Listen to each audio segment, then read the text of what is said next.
Ladies and gentlemen, the Warhammer figure, and I was hoping to have it done in 2 videos, but I think it's going to be 3, and I wanted to show a step before the final product. Last I left off, I had him all cleaned up, seams cleaned up, and got him pre-shaded. Then I went in with metallic blue. Now I know in Warhammer lore here, this type of person is supposed to be, or type of suit supposed to be green, but I wanted a metallic blue. I just thought it'd look a tad bit different and just have a different variant of this Space Marine. So metallic blue that I went with a gunmetal blue. Airbrush that up. Got him all airbrushed, even the backpack. Got a nice little metallic shine to it. One thing I did do is I wanted to separate the colors, if that makes sense. That's why I added the orange shoulder, I'm going to say pad. As if you know, painting orange, yellow is a very hard color to paint, which it's almost transparent. I put 2 light coats on here because at that point I'm going to put washes on. So the wash will cover the not covered areas of the, plus it makes it dirty, filthy, and it just makes it good battle worn piece of armor. I went with a what is it, Arctic, no, wolf gray from Citadel there, and did the outline of the shoulders. And then for my style of painting, I like to block in the colors, and the wings here on both sides, put old gold painted. And again, I didn't paint all the way to the edge. I just got the like a basic coat on there. Again, I'm going to put washes on here, and it's going to fill in everything that I've missed, and it looks like it's been worn off. That's another thing I'm trying to achieve. And then I went in and painted the pouches on the back there, and then I got just detail painting and then a little bit of washes left. But the thing I wanted to show, if I can get the light on here, is his lower half. I wanted him kind of clean on the top but dirty on the bottom, like he's been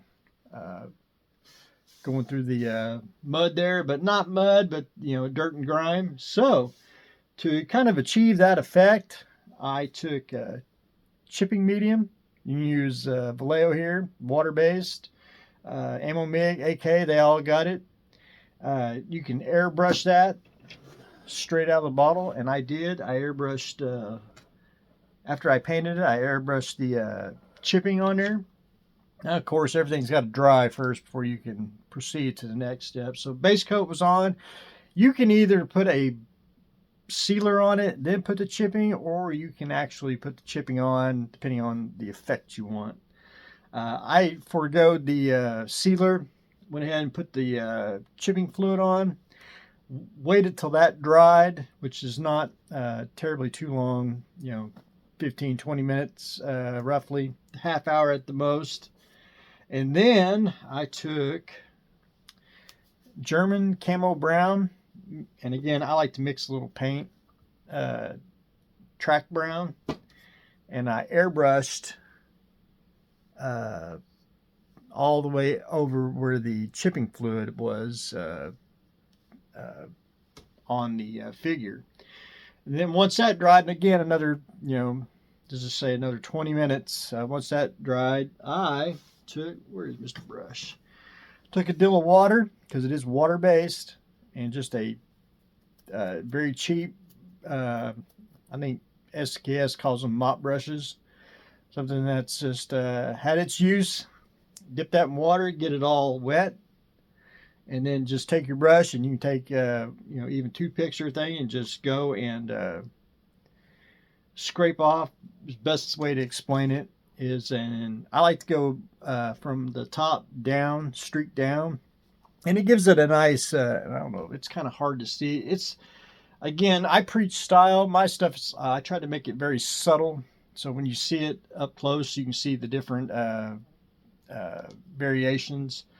especially not from a distance. You might be able to see it. I like a very subtle weathering effect, not just hardcore. Of course, some things are need to be that way, some things not. Again, I don't know if that'll... You might be able to see some of the... If the light don't shine just right. Probably a little dark.